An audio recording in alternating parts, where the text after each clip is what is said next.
Dažnai susidūrę su sunkumais, grąžome rankas ir galvojame, ko griebtis, kaip spręsti situaciją.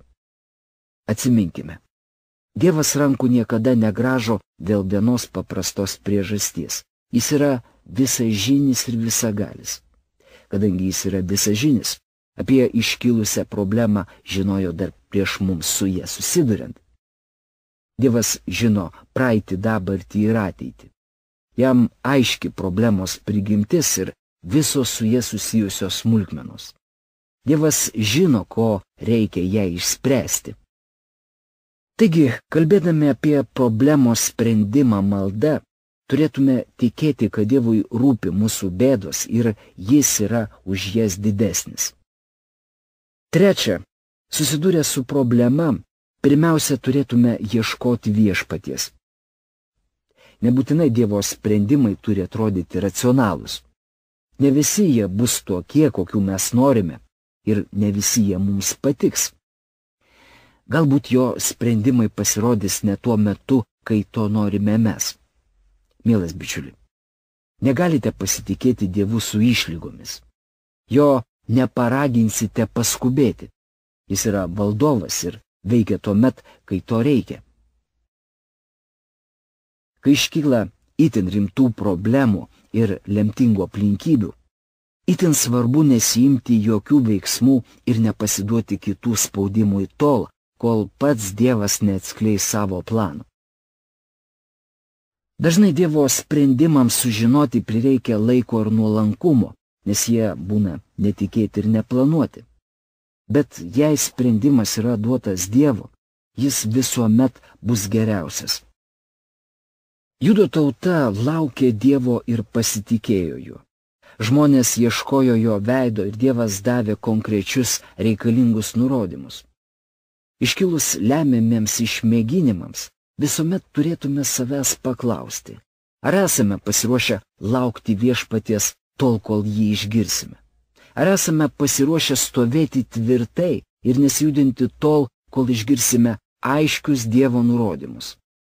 Jei manome, kad gavome atsakymą iš viešpaties, visuomet pasitikrinkime, ar tai jis mums kalbėjo. Mūsų maldos turėtų būti sutelktos į Dievą, o ne į problemą. Dažnai daugelis žmonių meldžiasi ir negauna jokio atsakymo dėl to, kad jų maldos orientuotos į problemą, bet ne į sprendimą. Dievo akivaizdu reikia stovėti tvirtai. Galbūt prireiks labai dažnai šauktis tėvo. Galbūt pailsime ir šėtonas stengsis atimti bet kokią viltį ir parodyti, kad Dievas mumis nesirūpina. Atsakymas gali užtrukti, nes mes galime būti nepasiruošę jo priimti. O galbūt mūsų gyvenime yra nuodėmė, kurios privalome atsikratyti. Galbūt Dievas nori, kad pasikviestume kitą žmogų. Galbūt dar neatėjo laikas. Atmeskime visas abejones ir tikėkime Dievu. Jis nori, kad apsiginkluotume tiesą. Dėl to turime ne tik klausyti žinios, bet ir mąstyti Dievo žodį.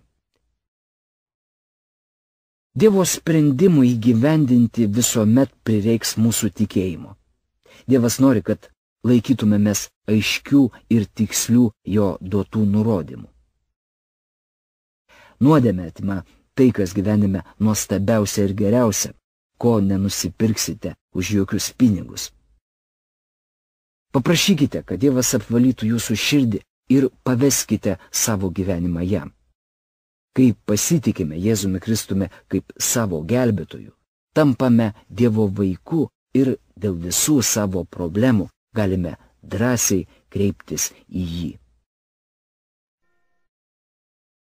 Laikykite, broliai, tikrų džiaugsmų, kai pakliūvate į visokius išmėginimus. Supraskite, jūsų tikėjimo išmėginimas gimdo ištvermę, o ištvermė tesubręsta darbui, kad jūs taptumėte tobuli, subrendę ir nieko nestokojantys. Jei kuriam iš jūsų trūksta išminties, teprašo pas Dievą, kuris visiems dosniai duoda ir nepriekaištauja, ir jam bus suteikta. Tegul prašo tikėdamas, niekiek neabejodamas. Džiaugtis turime ne dėl to, kad einame per išmėginimus, patiriame vargų, negandų ir širdgėlą, bet galutiniu rezultatu išugdyta kantrybė, mokėjimu gyventi tikėjimu, širdies tyrumu ir tikėjimo tvirtumu. Dėl pastarųjų dviejų dalykų - širdies tyrumo bei tikėjimo tvirtumo - džiaugiamės visi. Kai Dievas mus paruošia ir padaro tinkamus darbui, kurį mums numatė atlikti, tampame ištvermingi. Čia kalbama ne apie tobulumą, bet apie tęstinį brendimo procesą vykstantį mūsų gyvenime, kai Dievas rengia ir įgalina atlikti darbus ir pasiekti tai, kam yra pašaukęs. Einant per išmėginimus, sunkumus, negandas, patiriant persekiojimus ir nesupratimus, mums reikia ne žmogiškos, bet dieviškos išminties. Na, o pastarųjų dalykų galima pasiekti tik tuomet, kai tinkamai reaguojame. Tai yra, kai nepykstame ir nekaltiname Dievo, nejaučiame jam priešiškumo, pagiežos, neslepiame savo širdyse kartėlio ir apmaudo.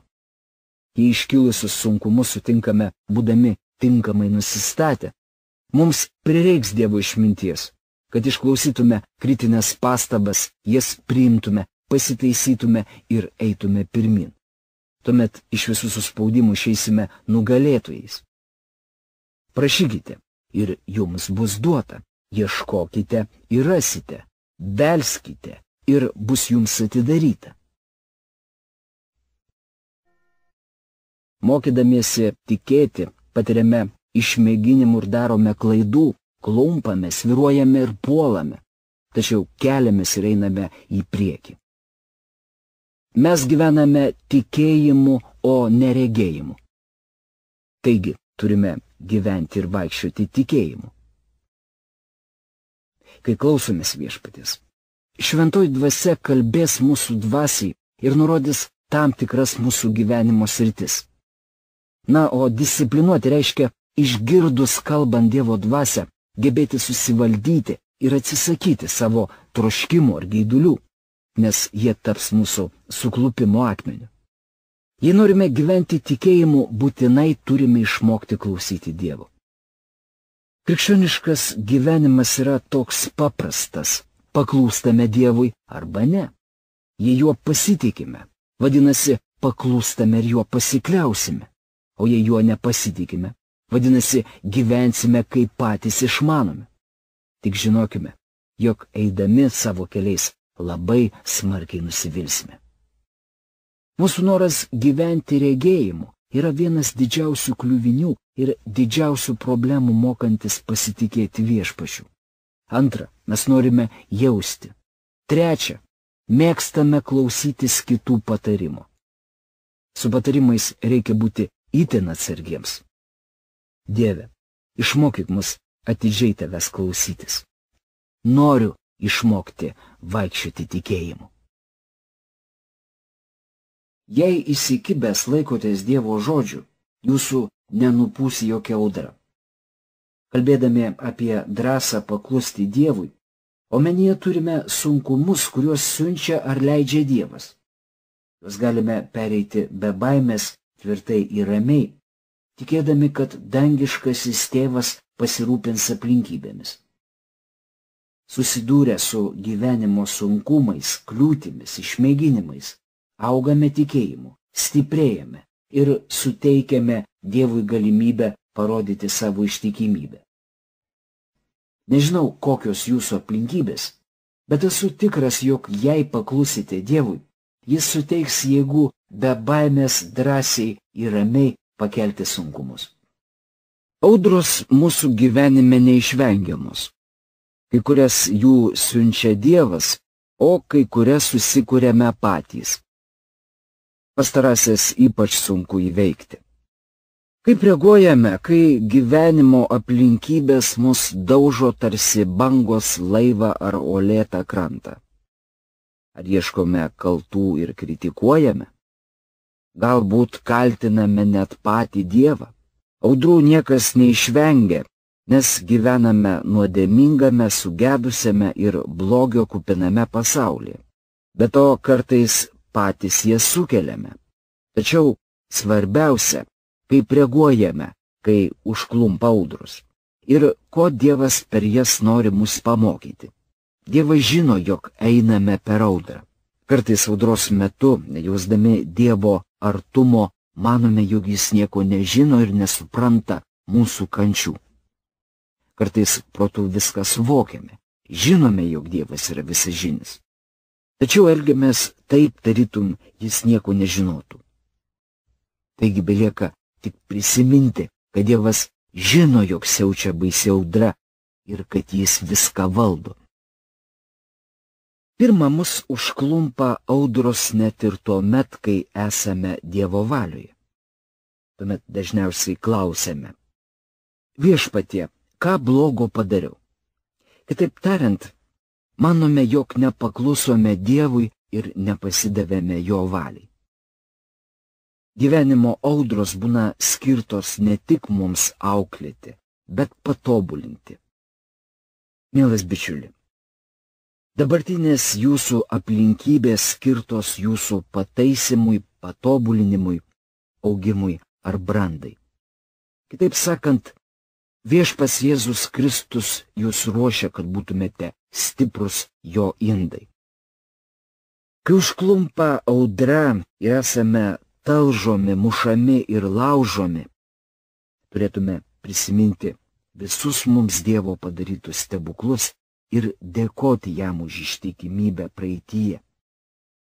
Aplinkybės keičiasi, bet mes dažnai užmirštame, jog Dievas niekada nesikeičia. Dievas žino, jog einame per audrą, nes jis visažinis. Jėzus žino, kaip jums skauda. Jis žino, kada bijote ir niekam nedrįstate apie tai pasakyti. Jis žino, kai jaučiatės visiškai bejėgis ir vienui vienas. Labiausiai sustiprėjame ir Dievui brangiausi tampame tuomet, kai jaučiamės visiškai bejėgiai, na ir šaukiamės jo. Be to, Dievas ne visada ateina taip, kaip tikimės. Visi turime išankstinių nuostatų, kaip jis turėtų veikti.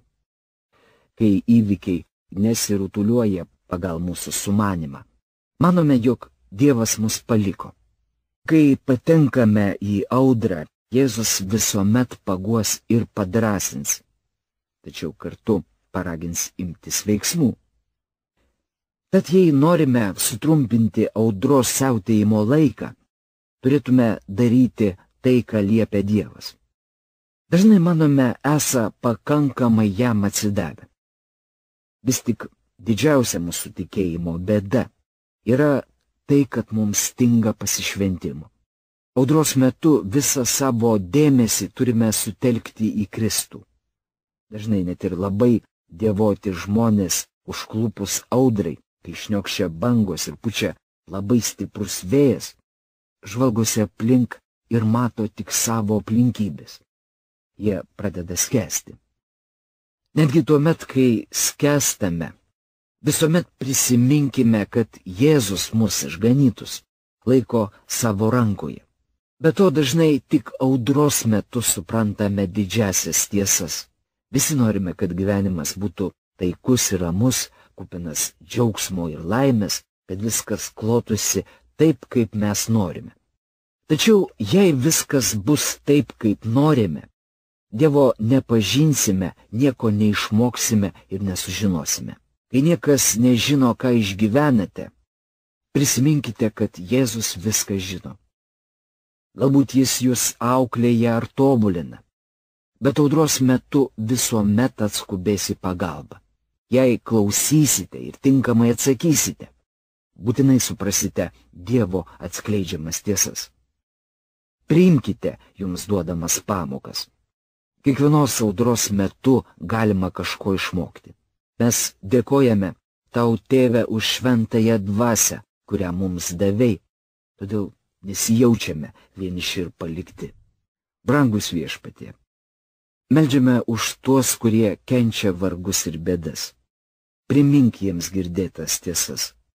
Juk tu juos myli ir supranti, laikai juos už rankos ir mokai.